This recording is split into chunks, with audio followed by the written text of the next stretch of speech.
कि जो उठते बैठते सोते जागते खाते पीते उस नाम को याद रखता है, उसके सारे काम सही हो जाते हैं, कोई रोकने वाला ही नहीं है।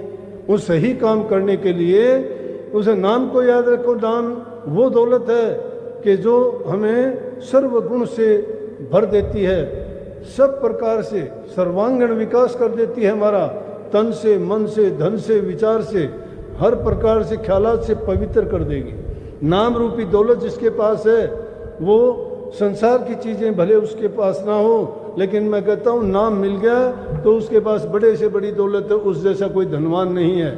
प्रभु के दरबार में उसी की कदर है, उसी की कीमत है और उसी को सम्मान मिलता है जो प्रभु की भक्ति करके उसे दौलत को अर्जित करके वहाँ पहुँचता है। उसको बार बार ना दुनिया में आना पड़ता, ना ये कर्म भोग में पड़ना पड़ता, ना जन्म मरण के चक्कर में आना पड़ता। इसी से सब लोग दुखी हैं और इसी से छूटने का रास्ता खोजते हैं।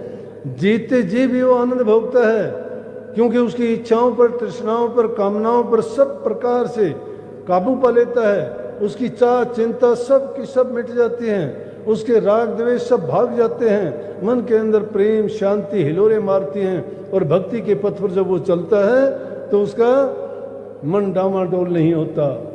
वो गुरु से बंधा हुआ उस सबट डोर को पकड़ के उस अपने निज धाम की ओर जाता है, जहाँ जाने के बाद में ये रूह वापिस संसार में नहीं पड़ती और इसको सदा सदा के लिए वो मुक्ति मिल जाती है, जिसको पाके ये धन्य हो जाती है।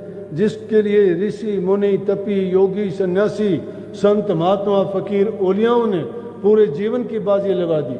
बड़े बड़े राजाओं ने अपने राजपाट को त्याग दिया, अपने सुखों को त्याग दिया, इस किसके लिए? भक्ति रूपी दौलत को प्राप्त करने के लिए।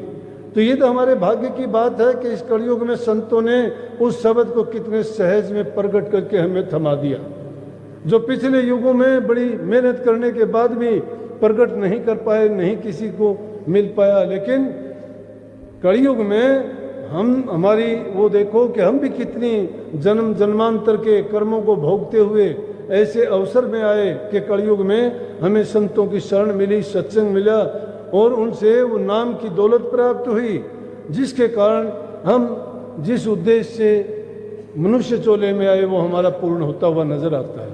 लेकिन अभागे जीव वो हैं कि ये अवसर पाके भी उसको खो देना चाहते हैं, फिर भी इसको विषय विकारों में घेर के बुराइयों में डाल के और अपने जीवन को बर्बाद कर लेते हैं। जीवन को संवारने के लिए अच्छे विचार अच्छे ख्यालात रखो, जितने तुम्हें सत्संग मिलते हैं ज़्यादा से ज़्यादा सत्संगों में आओ और सत्संग में आके उन विचारों को अपने हृदय में रखो।